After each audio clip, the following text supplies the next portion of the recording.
Labor Party President Nigel Haworth is the first political casualty of the Labor sex allegations scandal, tendering his resignation today, effective immediately. The Labor Party and the Prime Minister have been under intense pressure this week after their handling of allegations against a Labor Party staffer. The turning point for Mr Haworth was this morning when Jacinda Ardern received correspondence the complainants had sent to the party some months ago. Our political editor, Patterson, filed this report.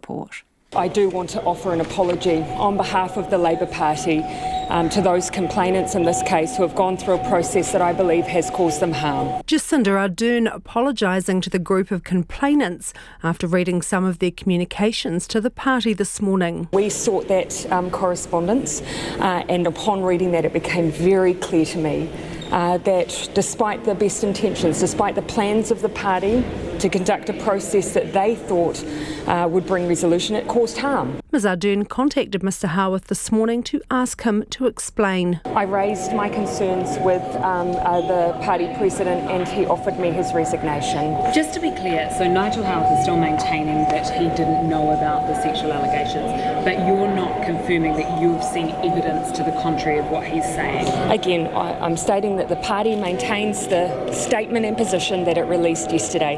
Those matters are now for a QC. A number of the complainants have been in contact with Nationals Deputy Leader Paula Bennett. She used parliamentary privilege to name a number of the Prime Minister's most senior staff, as well as a Cabinet Minister, who she says have known for some time about the sexual nature of the allegations. I have been told by the complainants that Jacinda Ardern's former Chief of Staff, Mike Munro, knew about the allegations. Her Chief Press Secretary, Andrew Campbell, knew about the allegations. And the Director of her Leader's Office, Rob Salmond, knew about the allegations. I have been told by two victims who work in Parliament that they went to Rob Salmond around Christmas time and made a complaint about the alleged perpetrator. The Prime Minister has constantly said her office did not receive complaints. She told the House Jacinda Ardern cannot avoid scrutiny. The Prime Minister cannot keep her head in the sand and pretend like it is happening somewhere far, far away. It is happening in her own office, in her own organisation. She is the leader of the Labor Party. The alleged perpetrator works in her leader's office. He works for her. Outside the House, Ms Bennett said it's not possible Ms Ardern wasn't aware of the allegations before this week. There are so many senior people within the Prime Minister's office and other senior ministers that know and knew the extent of it, that it's inconceivable that she wasn't told. Ms Bennett also told Parliament the Finance Minister, Grant Robertson, knew about the seriousness of the allegations. He was asked if he'd been told about the alleged sexual assault by a complainant in June. I'm going to respect the privacy of the young people who are involved in this situation. There is a process to go through with the QC. I think it's important that the voices of these people are heard. A statement's been issued on behalf of 6 of the victims. They say while Nigel Haworth's resignation is a step towards acknowledging that Labor has failed these survivors, they still would like an apology from him. They also point out there's still a person facing serious allegations and action has to be taken to ensure no one else is harmed. From Parliament for Checkpoint, Jane Patterson. And Jane joins us now from Parliament. Good evening, Jane. So, Nigel Haworth's resignation clearly damaged control there, but is it enough?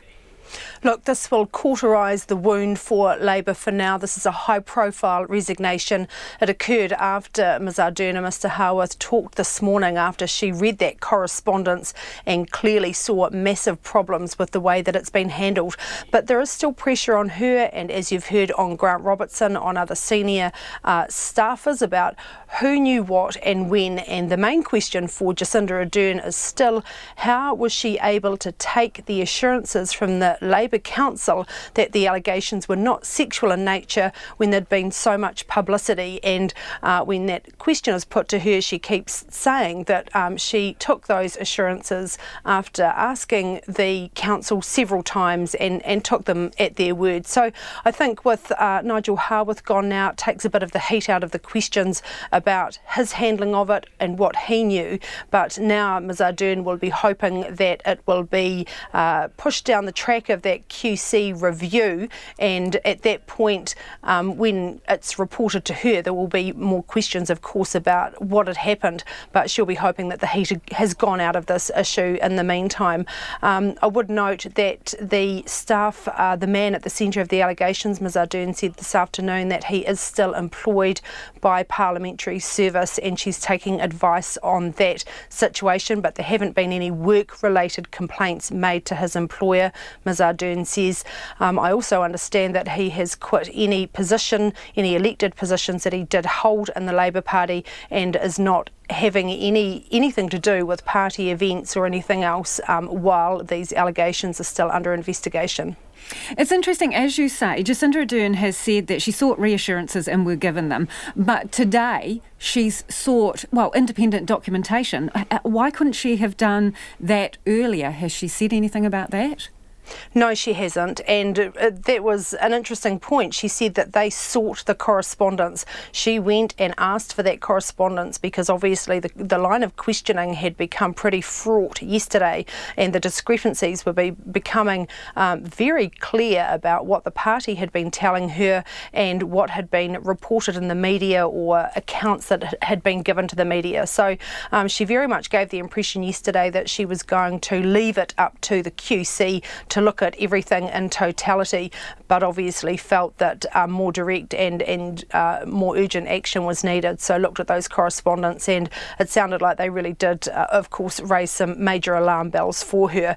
The resignation of the President came pretty soon after that conversation. So she's the one that has extended the apology publicly to these people, and she's also saying that she is willing to meet them and she's looking into this. How is she looking in all of this, Jane?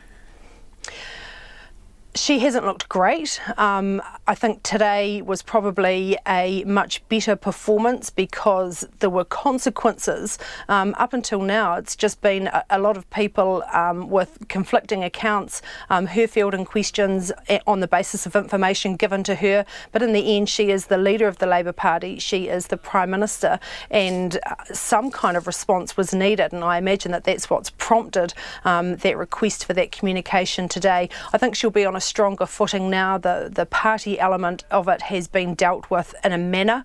You'll note that the victims are still wanting an apology for Nigel Haworth, but she will really be looking over the next couple of days to, as I said, push it off into that QC review. As we've seen in politics, whenever a review or an investigation is ordered, it can give cover to politicians. They can just bat off questions because that is underway. That hadn't been tenable, that approach, until probably that resignation today, but unless other evidence comes up about senior ministers or staffers and that they knew and that they told the Prime Minister, it's probably now in the hands of that QC.